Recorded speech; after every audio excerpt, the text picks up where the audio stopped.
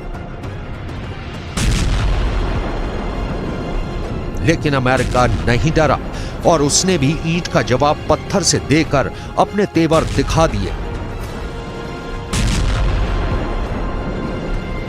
उसने सीरिया और इराक दोनों देशों में ईरान के अड्डों पर एयर स्ट्राइक कर दी। हिजबुल्लाह और ईरान सीधे सीधे अमेरिका से उलझना नहीं चाहते, इसलिए अब वो फूंक फूंक कर कदम रख रहे हैं और इस चक्कर में अकेला फंस गया हमास। उसे अकेले इजराइल का सामना करना पड़ रहा है और गाजा इजराइल के बारूद में बर्बाद हो गया है।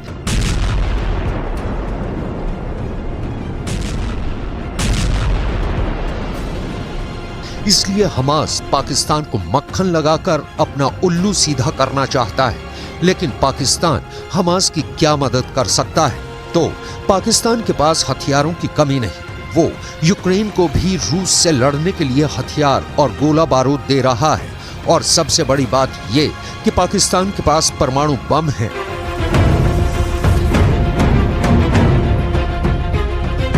हमास के लिए सबसे बड़ा खतरा यह है कि इजराइल के पास भी एटम बम है और पाकिस्तान के हथियारों के जखीरे में भी परमाणु बम है।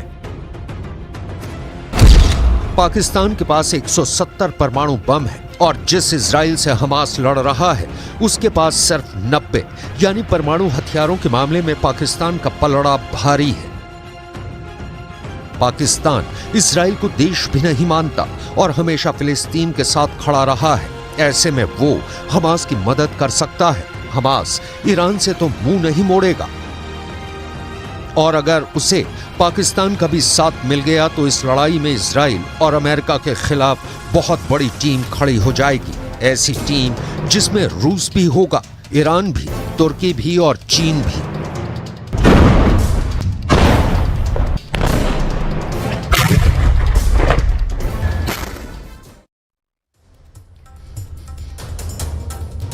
हमास का टॉप लीडर इस्माइल हानिया इस वक्त आखिर है कहां? किसी को कुछ नहीं पता। इजराइल की खुफिया एजेंसी इस्माइल हानिया की तलाश में बेहद तेजी के साथ जुटी है। हानिया के कई ठिकानों पर इजरायली डिफेंस फोर्स ने बॉम्ब तक बरसाए, लेकिन हानिया की जानकारी अब तक किसी को नहीं मिल पा रही। दूसरी तरफ हमास के दूसरे नेता याह्या सिनवार की तलाश में खान यूनिस पर IDF हमला कर रहा है, लेकिन अब तक सिनवार भी पकड़ा या फिर मारा नहीं जा सका। हमास के इन दोनों नेताओं की गिरफ्तारी इजराइल के टारगेट में टॉप पर मौजूद है। इजराइल इस वक्त गाजा में हमले पर हमला कर रहा है। सुरंगों को नष्ट कर इजराइल का मकसद है हमास के अंतिम आतंकवादी तक को खत्म कर देना। तो इजराइल वॉर ब्रेकिंग के जरिए आपको बता रहे हैं कि किस तरह से इजराइल को इस्माइल हानिया की बेहद तेजी के साथ तलाश है। हमास का टॉप लीडर है इस्माइल हानिया, जिसकी तलाश जगह जगह की जा रही है। महाजंग कितने खतरनाक मोड़ पर मुड़ा और उसके बाद याह्या सिनवार की तलाश भी यहां पर जारी है। वो ढेर हुआ या नहीं, कहां छुपा बैठा है, ये वो आतंकी हैं जिनकी तलाश में दिन रात एक कर दिया गया है।